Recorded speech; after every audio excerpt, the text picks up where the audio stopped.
আমরা আছি মেঘের ভিতরে, মেঘ আমাদের ভিতরে।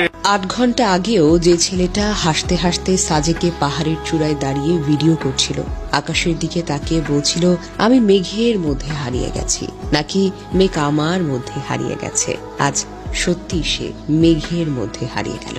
আজ তার কবর খোঁড়া হচ্ছে, আজ তাকে খাটিয়ায় তুলে নেওয়া হচ্ছে, আজ তার সে ভিডিওর 24 ঘন্টাও পার হয়নি। এটাই তো জীবন, এটাই তো নির্মম বাস্তবতা। হায় রে মানুষের জীবন। মানুষ কত পরিকল্পনা করে, কত স্বপ্ন দেখে, কিন্তু মৃত্যু সে কখনো প্ল্যান করে আসে না। ফারহানা বিথি এখন কাঁদছে, অঝরে কাঁদছে। প্রশ্ন হলো, এখন কি এই কান্না কি হবে? যখন তাকে আগে থেকেই সাবধান করা হয়েছিল, যখন একবার গাড়ি অ্যাক্সিডেন্ট করে অল্পের জন্য বেঁচে গিয়েছিল, তখন কি সে সাবধান হয়েছিল? না, বরং ভাগ্যের দোহাই দেন, বলেন আল্লাহ বাঁচাইছে।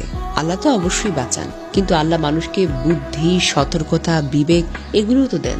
তা সত্ত্বেও কি আমরা এভাবে উঠতে পারি? এভাবে কি জীবন নিয়ে খেলা যায়? 27 ঘন্টার বাইক যাত্রা, এটা কোনো মজা? রাস্তাঘাটের ঝুঁকি, পাহাড়ের বাঁক, ক্লান্তি, কোনো হিসাবে কি ছিল?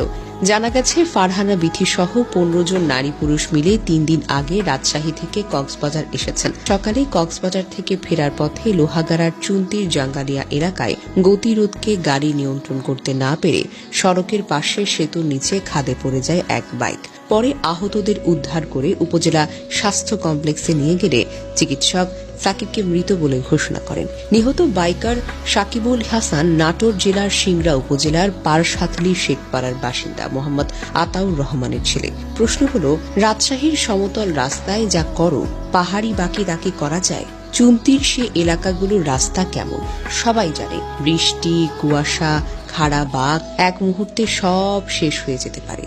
গরিবের রাত আম্বানি আর বিথি আম্বানি নাম শুনে সোশ্যাল মিডিয়ায় ঠাট্টা মশকরা করা যায়, কিন্তু বাস্তব জীবনে হিরোগিরি দেখানোর ফল আজ একটা তরুণ প্রাণের মৃত্যু। 24 বছরের উজ্জ্বল, হাসি খুশি, স্বপ্নবান যুবক এত দ্রুত চলে গেল।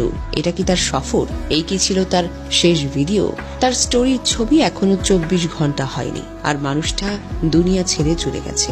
একটা দুর্ঘটনা মানেই শুধু মৃত্যু নয়, এটা মানে একটা মেয়ের বুক শূন্য হওয়া, একটি বাবার আশা ভেঙে যাওয়া, বন্ধুদের জীবনের সবচেয়ে বড় শোক এসে যাওয়া। প্রতিদিন কত মায়ের বুক এভাবে খালি হচ্ছে বাইকের কারণে। কারণ আমরা ভাবি আমরা কিছুই না, কিন্তু আমাদের কিছুই হবে না, এটাই সবচাইতে বড় ভুল। হ্যাঁ, জীবন মৃত্যু আল্লাহর হাতে, কিন্তু সতর্কতা, বিবেক, দায়িত্ব এসব তো আমাদের হাতে। অতিরিক্ত কোনো কিছুই ভালো না। জীবনে এত লাফালাফি ভালো কিছু বয়ে আনতে পারে না। ঝুঁকি কখনো প্রতিদিন আসে না, কিন্তু